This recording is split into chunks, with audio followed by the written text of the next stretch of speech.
Welcome everyone to today's Edison Electric Institute webinar on Vector's EV Smart Charging Trial. Vector Limited is an electricity and gas distribution company in Auckland, New Zealand. My name is Alekia Malavarpu and I'm a Senior Analyst for International Programs at EEI. Today we are excited to have with us Duncan Head and Steve Heinen from Vector, who will share with us the results from Vector's EV Smart Charging Trial and provide real-world insights on EV network integration. We will start out with a presentation on the trial and we'll take questions after the presentation. If you have any questions that come up as they are presenting or afterwards, please type them into the chat and we will get to as many as we can. Without further ado, I will turn this over to Duncan and Steve to get started. Cool, thanks very much for that. Yes, thank you for the opportunity, everyone, to participate in this forum. And today, Steve and I are going to talk to you about a trial that we've been running related to smart charging. We're going to provide an overview of why we undertook the trial, how we structured it, and we'll spend most of the time talking to some more of the interesting findings. So I'm just going to give the introduction in the first part, and then Steve will come in and do the more detailed technical side.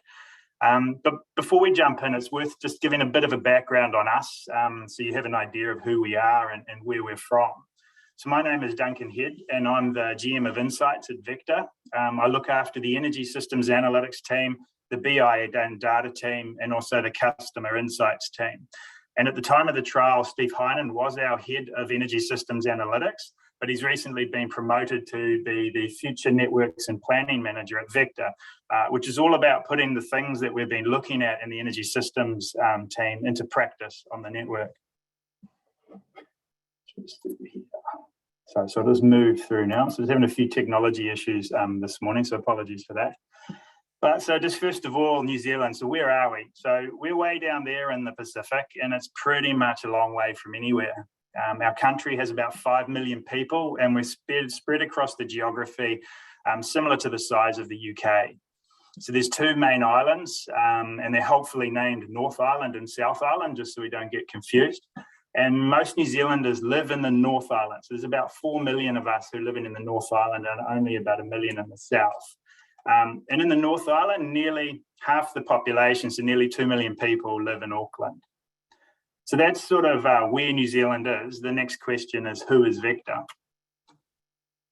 So Vector started post-deregulation life in the 90s as a pure electricity network company. But over the years, we've transformed into New Zealand's largest energy portfolio business. And we cover many things, including advanced metering. We've got fibre communications, we've got gas networks, gas wholesale, microgrids and energy technology services. So we have operations in Australia and throughout the Pacific Islands. Although despite our global remoteness, we pride ourselves on doing stuff and progressing innovation. So good examples of this can be seen in our offshoot company, Vector Technology Services, or VTS as it's known, which is now offering internationally in the Asia-Pac region the next generation advanced metering platform that Vector co-developed with AWS. And we also have a collaboration going with Google's Moonshot Factory X, where together we're building network visualization and simulation technology. So the story about why we did the smart charging trial starts here. Now, this is our Auckland electricity network. So as I said, population-wise, it's about 1.7 to 2 million people, and we have about 603,000 connections. We're a high growth network, and we've seen about an average growth of 2% per annum for the last 20 years, and it isn't forecast to slow down anytime soon. Basically, there's still a lot of migration and internal, external, and shift up to Auckland, and a lot of industry coming in there. We're winter peaking, and we have a coincident peak demand of around 1850 megawatts. And as part of our peak management program, we already have a large percentage of our residential customers already participating in a whole management scheme which we run. So vehicle-wise, Auckland doesn't really have a great public transport system, and we have a very high vehicle ownership per capita when compared to other cities. I think New Zealand ranks 4th in the world for number of vehicles per capita. And for a population of 1.7 million people in Auckland, we have about 1.3 million light passenger vehicles. And this is replicated across the country. It's just the way New Zealand is set up. And in addition, Auckland is a sprawling, I think it's about 100 kilometres from north to south. And it means that people in Auckland, we drive long distances per annum. So this gives us pause.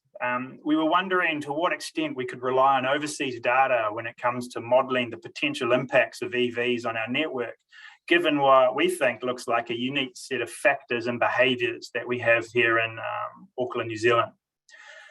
So simply put, like, there's a lot of vehicles in Auckland, and if a good proportion of them were converted to electricity, we know that this will have an impact on the network, just not what.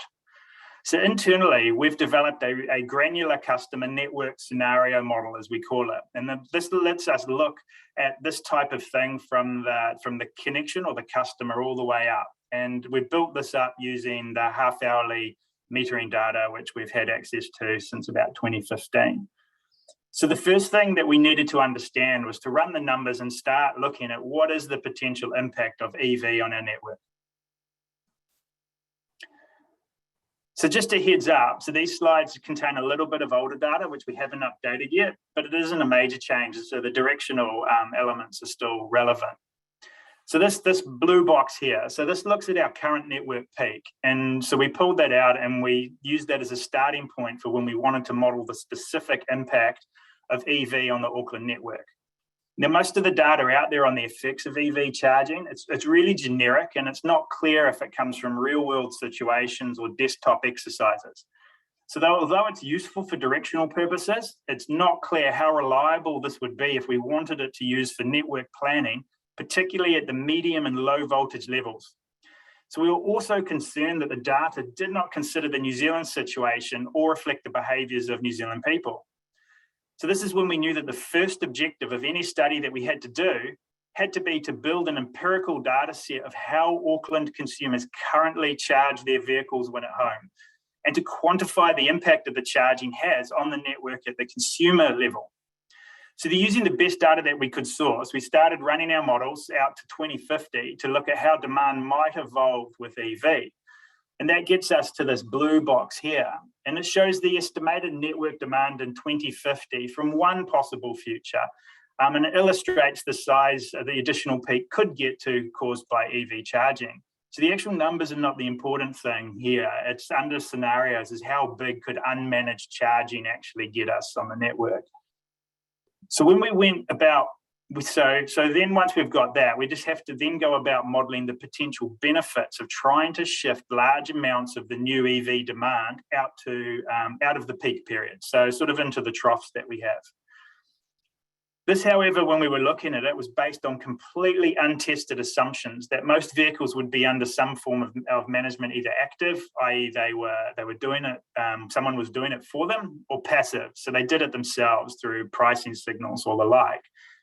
So when we had a look at that, we said, well, what could the benefits be? And that's where we get to the green box there. And that shows the benefits of shifting EV load to off-peak periods.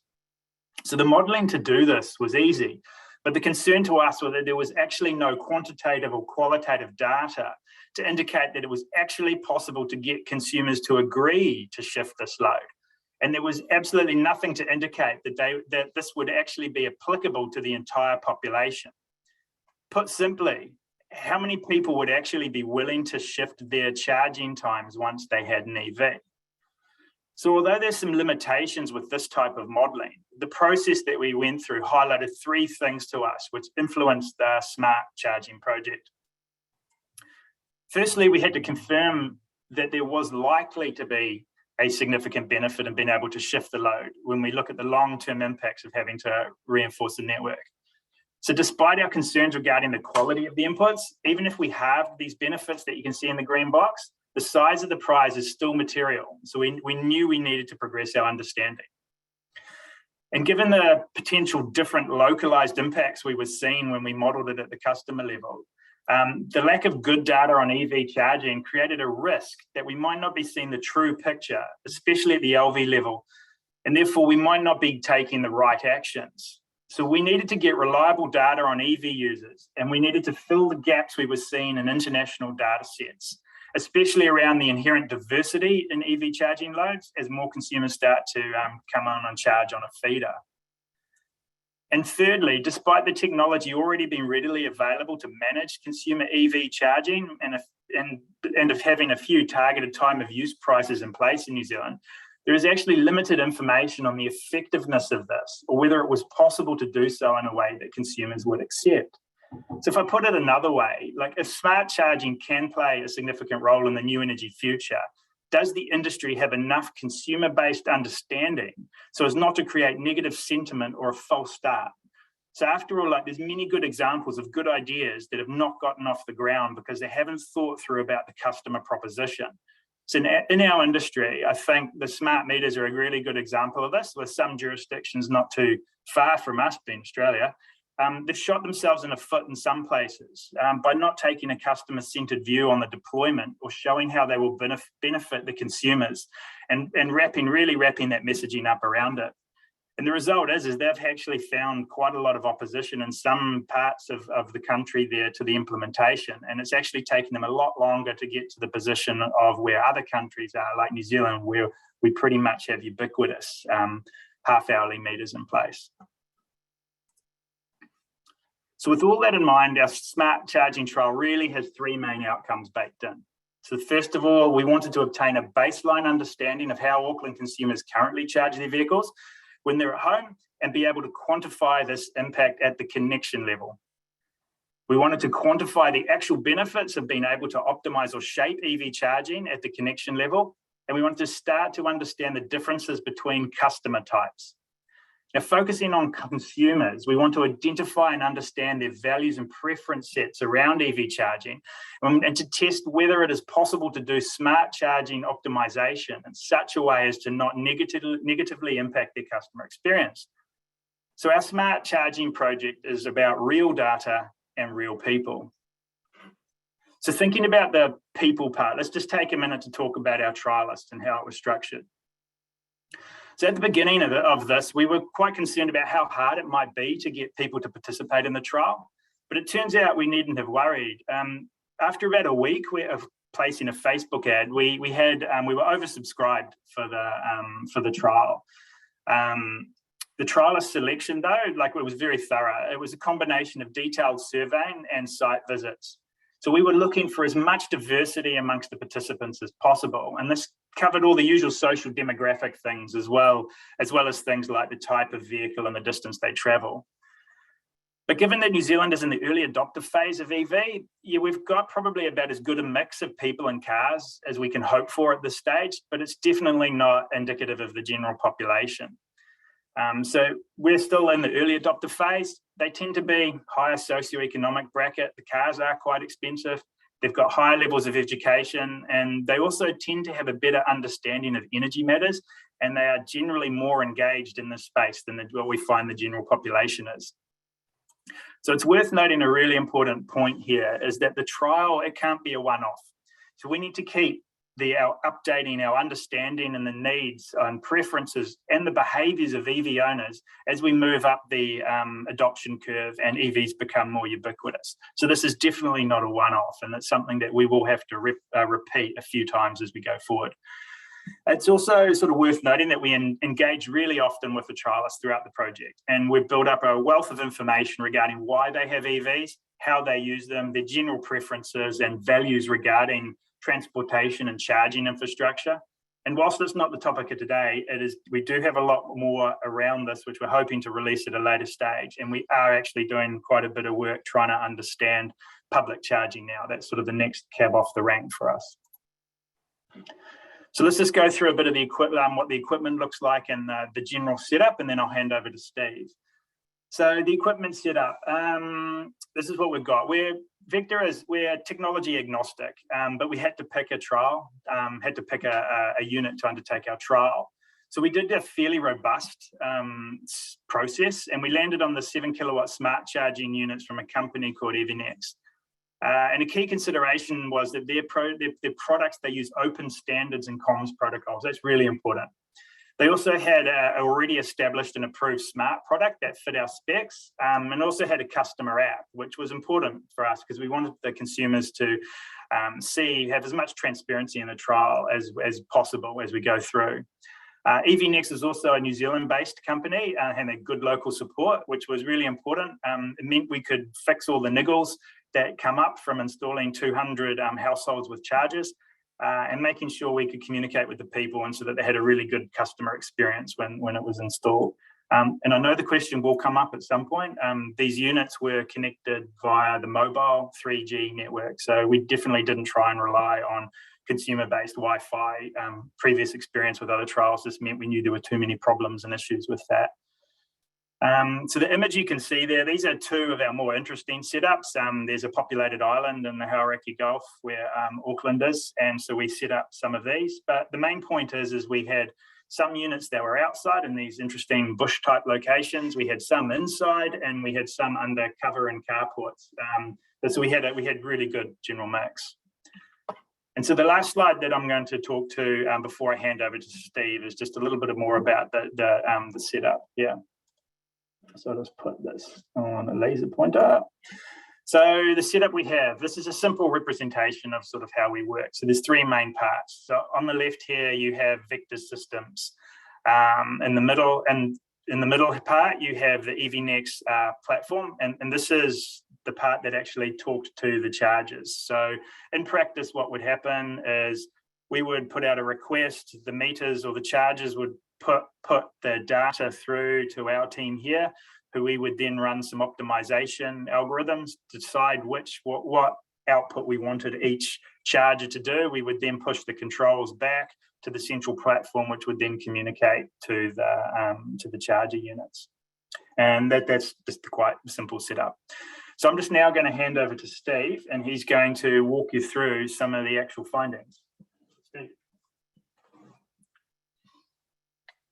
Thank you, Duncan. And yeah, good afternoon or good morning here in New Zealand. Just moving this up a bit.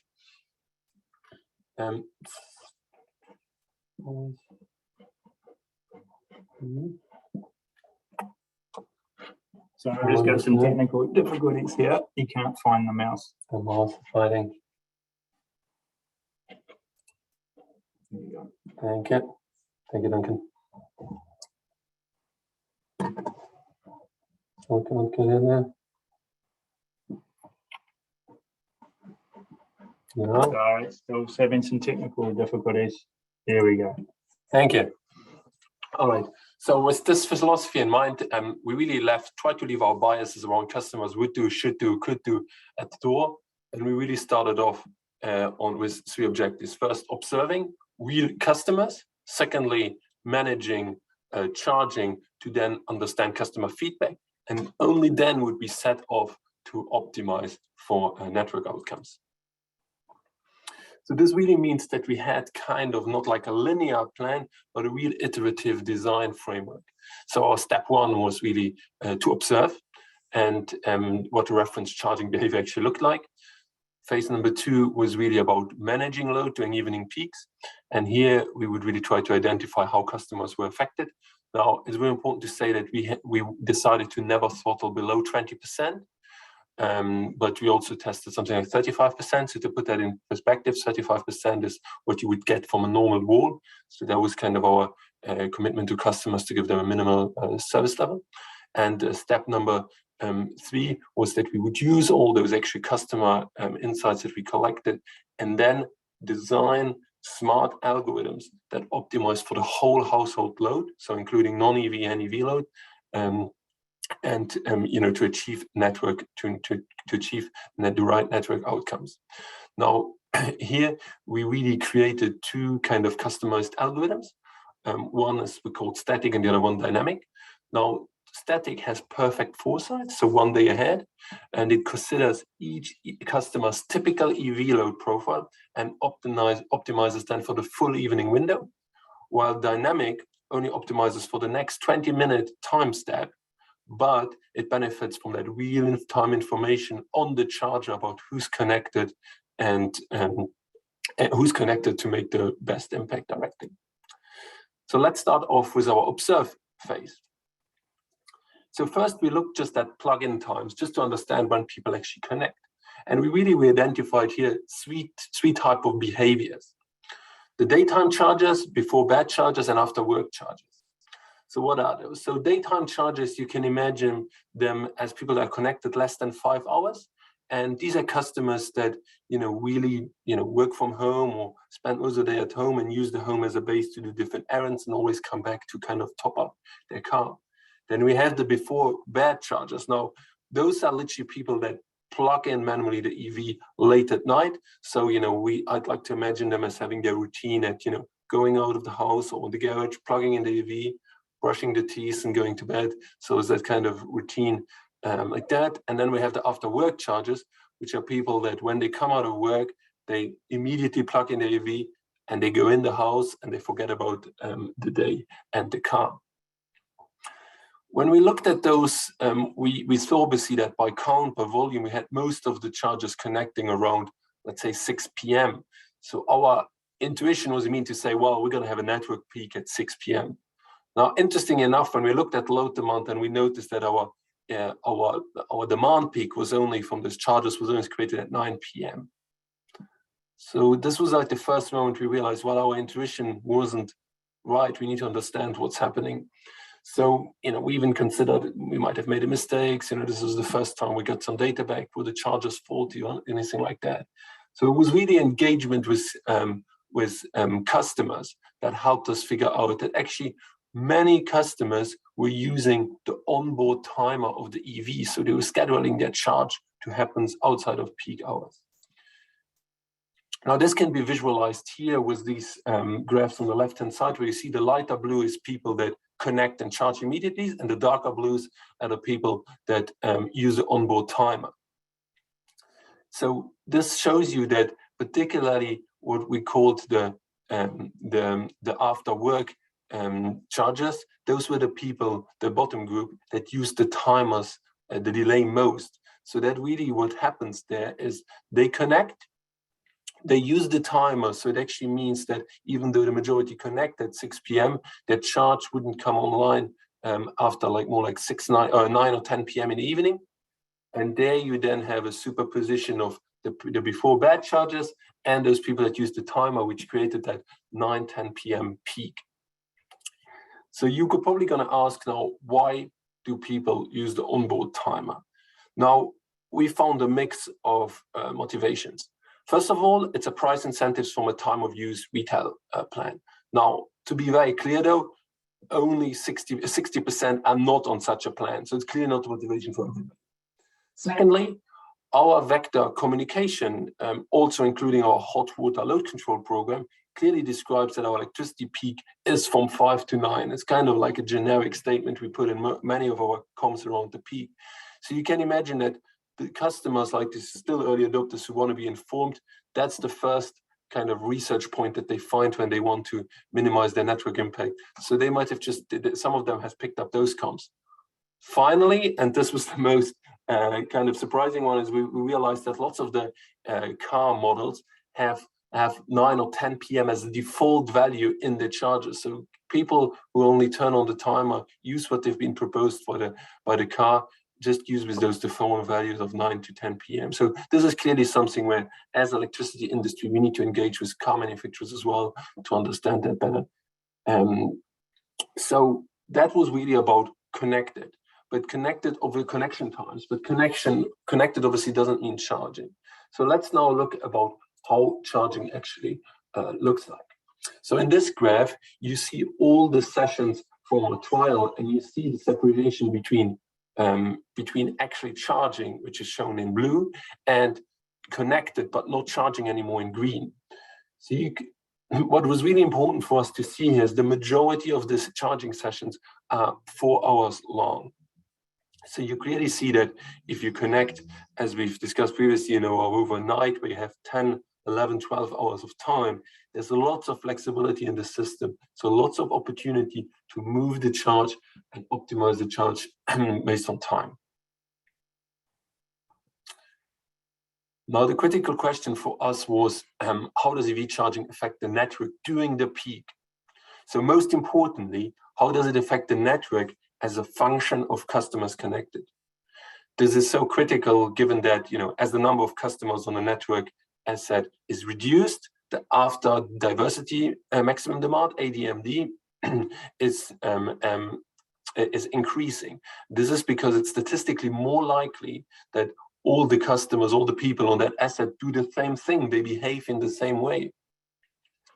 So this is why we started to use this really granular data that we had from our trial to build this ADMD curve.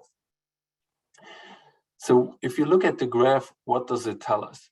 So if you go all the way on the right-hand side of the graph, you have about 100 EVs or more, which is, medium voltage level, but the curve is quite flat on that end. So you could also think about it as high voltage or even generation. You see that each EV charger only accounts for 1 kilowatt during the peak. So as an example, if you have 100 EVs there, they need 100 times 1 kilowatt, so 100 kilowatts of infrastructure. At the lower level, though, for example, where we typically go into a low voltage network, which can have only up to 10 connection or 10 EVs, it is really for us a common setup in rural network, but I also understand in the US where you have the arrangement of service transformers, there's much more likely to be on that hand side as well. You can see that 10 EV chargers take 10 times 3 kilowatts, so 30 kilowatts. So you can see that despite us in this example having shifted from 100 EVs to only 10, the network infrastructure has only reduced by a factor of 3. So instead of needing 100 kilowatt, we need 30 kilowatt.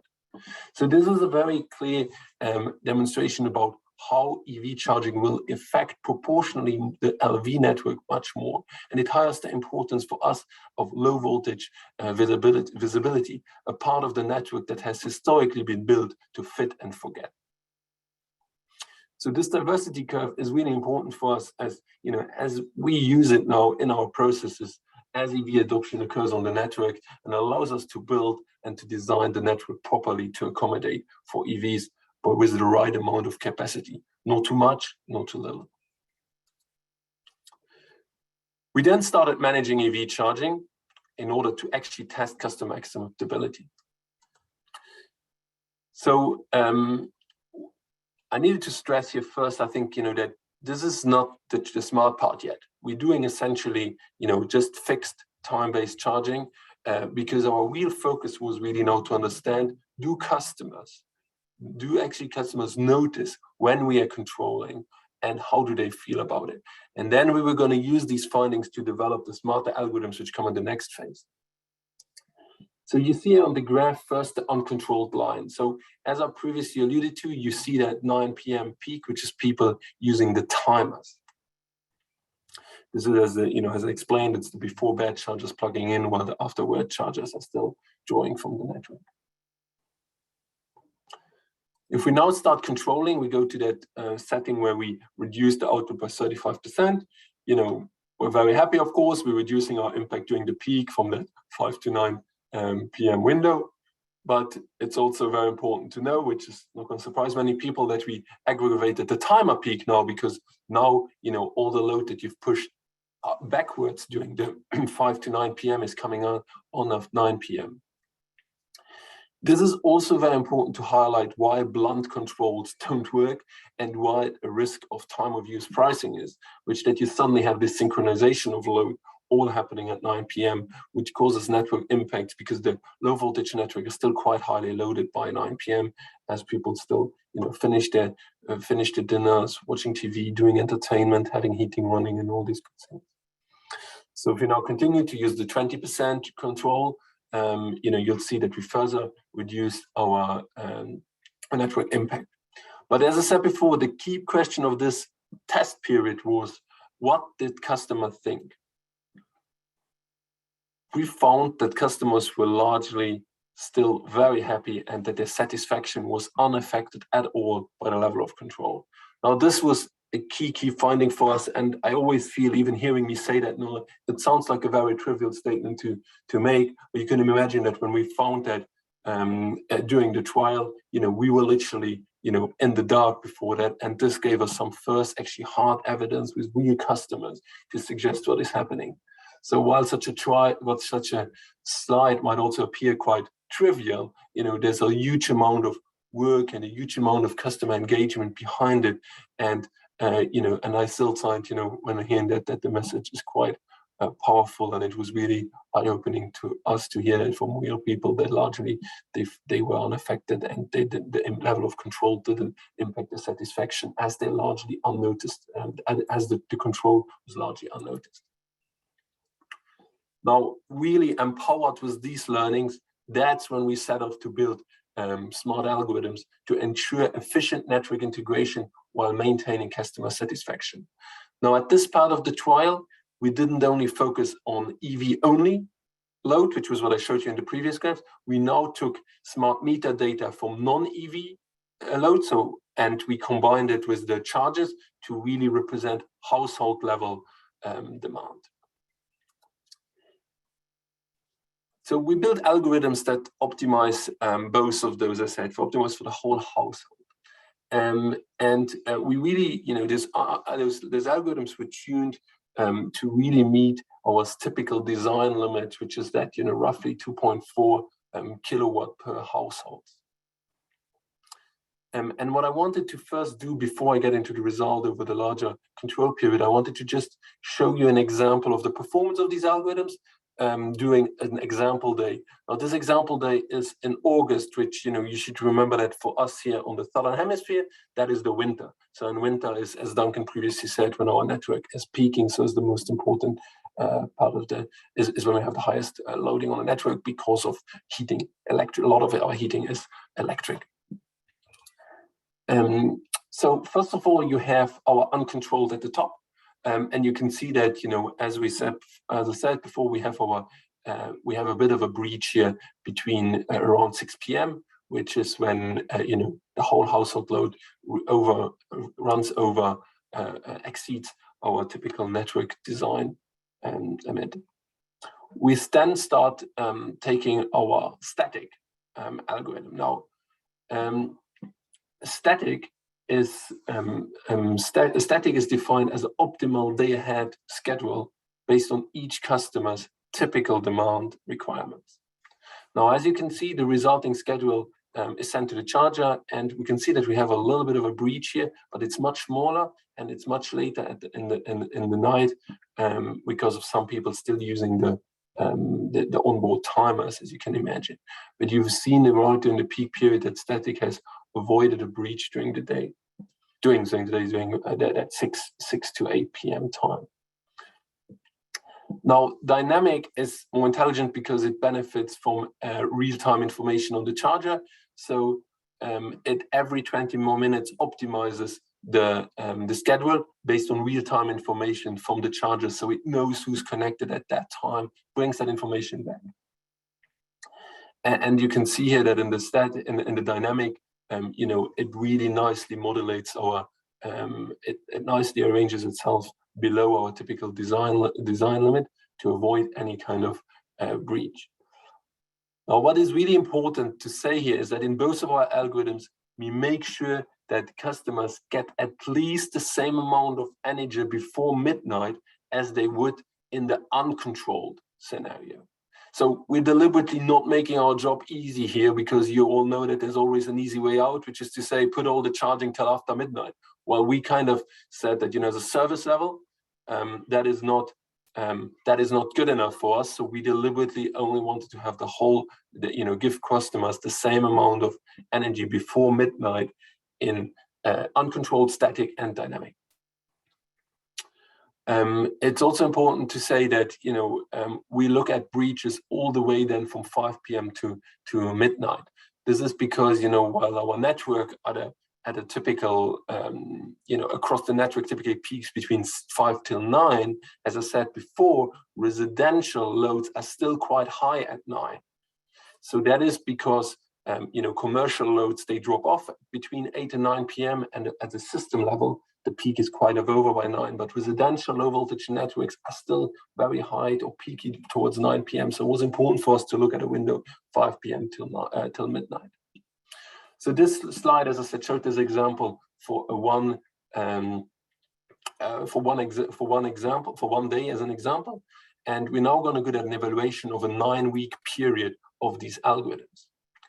So the goal of this graph is to evaluate really the performance over a full 9-week period. And we're now only depicting 5 p.m. till midnight, which is when we actively use the algorithms. So these graphs show the accumulated breach over a typical network design, and it is summed up over the 9 weeks that we've used these algorithms for. So to paraphrase this, the red highlighted bits in the previous slide, we've used those, we've summed those up. So as you can see, the uncontrolled households are shown on the left, and the accumulated breaches really overshadow what you see in our intelligent algorithms, with uncontrolled being more than double of static and 4 times higher than dynamic. So if we compare static to dynamic, some interesting trends that just show a little bit about the logic of those trends and give you some insights about how you can further improve those optimization algorithms. Now, dynamic performs really well from 5 to 9 p.m. And that is because it continuously adjusts. It has that real-time information. So every 20 minutes, it knows who's connected now. And if it's at risk of getting too close to the network limit, it will adjust. It will adjust the outcome by changing the controls. However, it is less well equipped to deal with the sudden spike that's created by people using the timers. Because it kind of takes that 20-minute time to react again to make the next decision. Now, so it's quite interesting that in that perspective, despite people using the timer, they use it very regularly, because dynamic doesn't have any foresight. It doesn't learn. It doesn't learn that customer Paul or customer Michelle use the timer every day, and it every day does the same mistake, so to say, for those people that use the timers. Static, on the other hand, has its perfect foresight. So it uses the history and understanding of customers. So it really is much better at picking up those, so to say, unpredicted demand as a result of the timer. But as you can see here, static is much less well equipped to deal with out of routine charging from 5 to 9 p.m. So those are people, if you typically don't charge from 5 to 9, but you one day decide to do that, well, static will struggle to pick that up. And that's why you see some of those breaches from 5 to 9. So it's very clear here, and we've by design have given each of the algorithms a strength and a weakness. But I guess it's very clear that a hybrid best of both worlds algorithm, and with improved load forecasting, because we essentially didn't put nearly no emphasis on actually doing a load forecasting algorithm, load forecast would be the best next step. But for us, it was really about testing, designing those algorithms ourselves, so that there's no black box, that we clearly understand what they do, what impact do they have, and that we can then, overlay this with customer satisfaction. Now, as in the previous state, in the previous phase of the trial, customer satisfaction remained very, very high, and with more than 90% of customer satisfaction for static, same level as uncontrolled, while dynamics, it's just under 90%. So this is obviously, again, an excellent result from our perspective, and it clearly shows the benefits of smart charging can provide for the network and the long-term affordability for customers. So, and this also gives us confidence, that we can actually integrate EVs as much as possible within the existing medium voltage network capacity by using smart charging. So before you ask, we're not sure if the slightly lower satisfaction results of dynamics are meaningful. So we're only able to make assumptions and hypotheses about what have happened here, but from our perspective, we haven't heard any direct feedback from customers that clearly put us onto something. So let's take a helicopter view and reflect on our objectives just before I go into conclusions.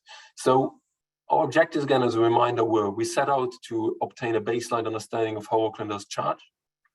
Our second objective was to quantify the impact of EVs on the network and the benefit of smart chargers at the customer level. And finally, we wanted to focus on customers, their value, their preference around the EV chargers, and demonstrate how we can do smart charging without negatively affecting the customer experience. So if I summarize our findings, then I would bring those back to those 6 points here. First of all, customers are using the EV onboard timer. So this really means that a lot of the charging starts after 9 p.m., which risks creating secondary peaks. So this is clearly something where we need to stronger engaging with the automotive industry as well. Secondly, access to smart meter data is critical. So ideally, we also would like EV registration data, because it's really that has a visibility about where EVs goes, means that you can focus your network reinforcements on those locations, and you can focus your capital investments about where it's needed, rather than taking a plain vanilla approach, which just ended leading to unaffordability. Third point, flexibility to shift charging is available, as most charging sessions remain less than 4 hours. So there's lots of flexibility during the night to actually make use of smart charging. The fourth point was for us clearly that while the network impacts were actually lower than we initially expected at a medium voltage and a high voltage level, low voltage networks were much more pronounced, as loads are just less diversified there. And it was really important to be building up these diversity curves. Our fifth point was, that smart charging can successfully reduce peak demand, and it keeps customers satisfied always. So West Coast customers just don't notice if anything is happening, as long as you kind of make sure that your charging logics are actually customer centric and customer friendly, so the customer still gets the service it desires in the first place, which is driving a car. The sixth point is coordination with demand side, with demand flexibility programs is needed. So in our example, it's very our hot water load program, which is managing hot water cylinders, often comebacks at 9 p.m. So it's very clear that for us now as a company, we're going to have hot water and EVs in our network. So we're going to need to make sure that both of those can't come back at 9 p.m. That will create a high secondary peak. So that orchestration between different demand side resources is going to be very important. So we have now integrated most of those learnings into our business processes. And I guess just to finish up, what is our areas of focus from here on? So the number one is we'd like to have a better understanding of the interdependence about public and private charging. Now, when do people actually use public? When do they use private? Is public actually a proven way to reduce your low voltage network impacts, or is it really for customers only like a last resort charging that they use just for on a route charging or within a journey charging? So that's a very important one for us. The other one is, we are developing EV detection algorithms that, based on smart meter data, can detect whether a home has an EV or not. So that again helps us to prioritize our investments efforts. Then we want to ensure that all chargers that are connected to our network are communication enabled. So they follow a standard protocol like OCCP. The fourth point is we do find that the importance of the low voltage network is forgotten in many of the policy regulatory discussions. So we're really putting a lot of emphasis to reinforce the importance of that, because this is where the most impacts are going to be felt. And so putting our focus on that. We're using those learnings about electrification of transport vehicles to integrate large e-bus and e-ferries. So we have about 1,000 electric buses that are being connected. Some already connected, but those thousands will be connected by 2030. At the same time, we're working on collecting electric ferries. As you can see, Auckland was a night isthmus. So those ferries is a very interesting challenge, because they're going to be using the new megawatt charging standards, MCS. So each of those is going to be charging between 2 to 3 megawatt each. Very short, instantaneous load coming to the network. So it's a very interesting challenge to have. And finally, we're going to use our distributor DERMS, our distributed energy resource management system, to actually coordinate that flexibility between different resources. So with that, I want to stop. Thank you for your attention. And we're welcome to have some questions and answer, but also please reach out to Duncan and I if you have any things that we haven't covered or any additional information that you might like. Thank you, Duncan and Steve. We've had several audience questions come in, so I'll just go right to those. Can you elaborate on what you mean by EvenX uses open standards and comms protocols? Is that OCPP plus other things? If yes, then what? It is basically OCCP protocols, yeah, that we were after. Yeah, I think the key thing for us is that there's commonality and open standards. We don't want any sort of technological debt or tie-in. So everything is sort of open and connectable is where we're advocating for. Because remember, we're not doing this so that we can do it ourselves. We're doing it because we need to understand it.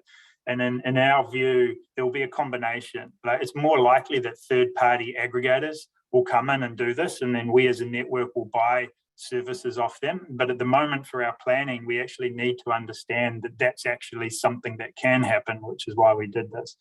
But it may also be possible that people opt to connect them to our own systems if we develop a product or offering in that way. Thank you. So we have some other questions. Really great point about the demographics represented. With early adopters being higher income, does Vector have any theories for how this charging behavior, smart charging incentives could be different as you move along the EV adoption curve? Is there any research from other countries that can help model that behavior, or do you need to wait to do your own trials? Well, I think it'll always be a combination of both. We're always looking at other jurisdictions to see what people are doing, but it really is a bit of a mismatch around the world between different incentives from retail offerings and products and demographics and charging infrastructure. New Zealand is quite early on, and we definitely do need to have a look at our own people and behaviours. We typically have a very old fleet. I think the average age of our fleet is 10 years, so it's much older. And a lot of our vehicles have typically come from the Japanese second-hand market. So one of the issues we have is sort of just diverting for a second is like at what rate will our EV uptake be? Because most New Zealanders don't buy new cars, and will there be a big enough second-hand market? But back to the actual specifics of the question, look, I've got no idea. That's the billion-dollar question. It's always going to be impacted as well by the changing technology and size and types of vehicles. So we really do have to look at that. And we have another sort of interesting externality challenge as well, where our local government that runs Auckland is really trying to push an uptake in public transport and are making it quite, we'll call it challenging to have vehicles and drive around and park. So it's really interesting to see what's going to happen there. And we also, I think we are looking overseas though, to see how do people that have no off-street parking, how do they charge? Because that's an interesting one for us. Like, how are they going to use public charging in order to charge their vehicles, given that they can't charge them at home? Thank you. Another question from Clive. Contact Energy have an EV plan with free power from 9 p.m. to midnight. Could this sway the data? Well, as Steve, and I'll hand over to Steve in a sec, but as he mentioned, like, we do have some time of use prices. Like, now, just to be clear, most of these EV charging tariffs, if not all of them, are simply time of use tariffs. And you might have to have an EV and then prove that you have it, but it applies to all of your load. I'm unaware of any tariff that is specifically targeted just the vehicle. It tends to come across the whole household load. So yeah, there's other companies in New Zealand that offer free hour of power, which is even more sort of impactful because the whole load is rated at 0. So that typically starts from 9 p.m. as well, and we do know that a lot of people take that up. But as Steve mentioned, in terms of our data, there was less people on these specific time of use tariffs than there were on them. Steve, is there anything else? Yeah, I was just going to say one, we obviously try to cut and slice our customers also by, different retailer plans and things that we knew. And, there was no, as Duncan said, about 60% were definitely not on a time of use tariff. You couldn't really see a different trend based on a different retailer that customers were or a different plan. But the one thing that we observed, and this was really an eye-opening thing for most of us, is that we did group customers into three groups by asking them, are you on a time of use tariff? To directly asking them. Some said yes, others said no, and the third group said, I don't know.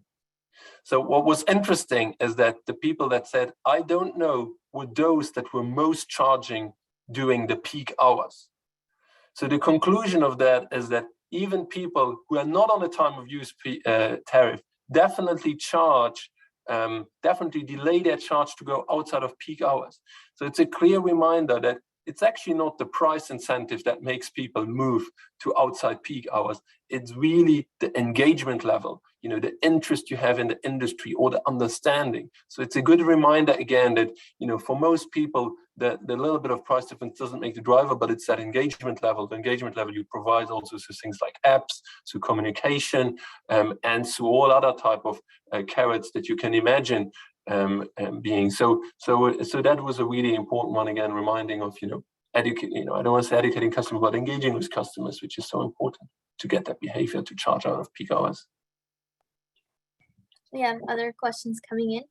Are there any high usage days where everybody charges together, like before a public holiday weekend? Does the network have to be planned to be cope with this? So so from our trial, the answer is no. But we've looked at all those special days that we had throughout the more than 2 years that we did this trial. This was some of the long weekends and all these good things, and we didn't see a noticeable an increase. Now, I do think the reason is probably that for a lot of our EV users, the EV might have been their secondary car, or they had the option to use another car that they might have run through the weekend, or they were just again that well prepared. Now, if I look overseas, the only clear international evidence that I've heard from that was in Norway, and it was actually not before going to a long weekend, but it was coming back.